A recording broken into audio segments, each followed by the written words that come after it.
பேர் தெரியாம நாட்டு வைத்தியம், இங்க வந்து இயற்கை மருத்துவம் நாங்களே வந்து காலங்காலமா செய்றோம் அப்படின்னும் போது, அவங்களுக்கு அதுல என்ன பிராக்டிஸ் வந்து கரெக்ட்டா இப்ப இருக்கிற கைட்லைன்ஸ் பிரகாரம் இம்ப்ளிமெண்ட் ஆயிருக்காங்களா? இதெல்லாம் ஒரு பெரிய கேள்விக்குறியா இருக்கு. ஆனா ஒருத்தவங்க பிராக்டிஸ் பண்ணி கரெக்ட்டா படிச்சுட்டு வராங்க அப்படின்னும் போது, அது கொஞ்சம் நம்ம நம்பலாம். ஸோ நான் இங்க உட்காந்துட்டு அலோபதி தான் பெஸ்ட்ன்னு குதிக்கிறதுல ஆளே நான் கிடையாது. ஏன்னா பேஷண்டோட உடம்பு, பேஷண்ட் டிசைட் பண்ணுவான் அவன் உடம்புக்கு எது கரெக்ட் தப்புன்னு சொல்லிட்டு. ஒரு டாக்டரா என் வேலை வந்து அவங்களுக்கு என்ன பிரச்சனைன்னு கரெக்டா கண்டுபிடிச்சு கொடுக்கறது என் வேலை.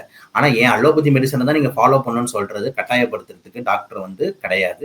ஸோ நம்மளை பொறுத்த வரைக்கும் யார் நல்லா சர்டிஃபை பண்ணி படிச்சு ஒரிஜினல் டாக்டரா இருக்காங்களோ அந்த சார்ந்து நீங்க போங்க. ஆயுர்வேதிக் பிடிச்சிருக்கா போங்க, சித்தா பிடிச்சிருக்கா போங்க, யுனானி பிடிச்சிருக்கா போங்க, அதே மாதிரி ஹோமியோபதி பிடிச்சிருக்கா போங்க, அலோபதி பிடிச்சாலும் வாங்க அப்படின்றதுதான் நம்மளோட பாயிண்டா வந்து இருக்கே தவிர, மற்றபடி வந்துட்டு இதுதான் பெஸ்ட் இது பண்ணவே கூடாதுன்னு சொல்லிட்டு நம்ம உள்ளே தேவையில்லாம வந்து ஒரு கருபாடு வேணாம் அப்படின்றது தான் பாக்குறேன்.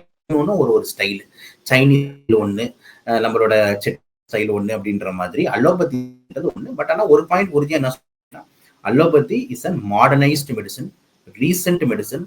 டெய்லி அப்டேட்ஸ் என்ன நடக்குதோ இன்டு த ட்ரெண்ட்ஸ்ல அலோபதியில நடந்துகிட்டு இருக்கும். இது ஒண்ணு உண்மையா சொல்ல முடியும். ரெண்டாவது, எனி எமர்ஜென்சினா கூட அலோபதியை நோக்கி தான் வர வேண்டியது இருக்கு. இது 2 பாயிண்ட் மட்டும் என் சைட்ல நான் வலு சேர்க்கறதுக்கு சொல்றேன்.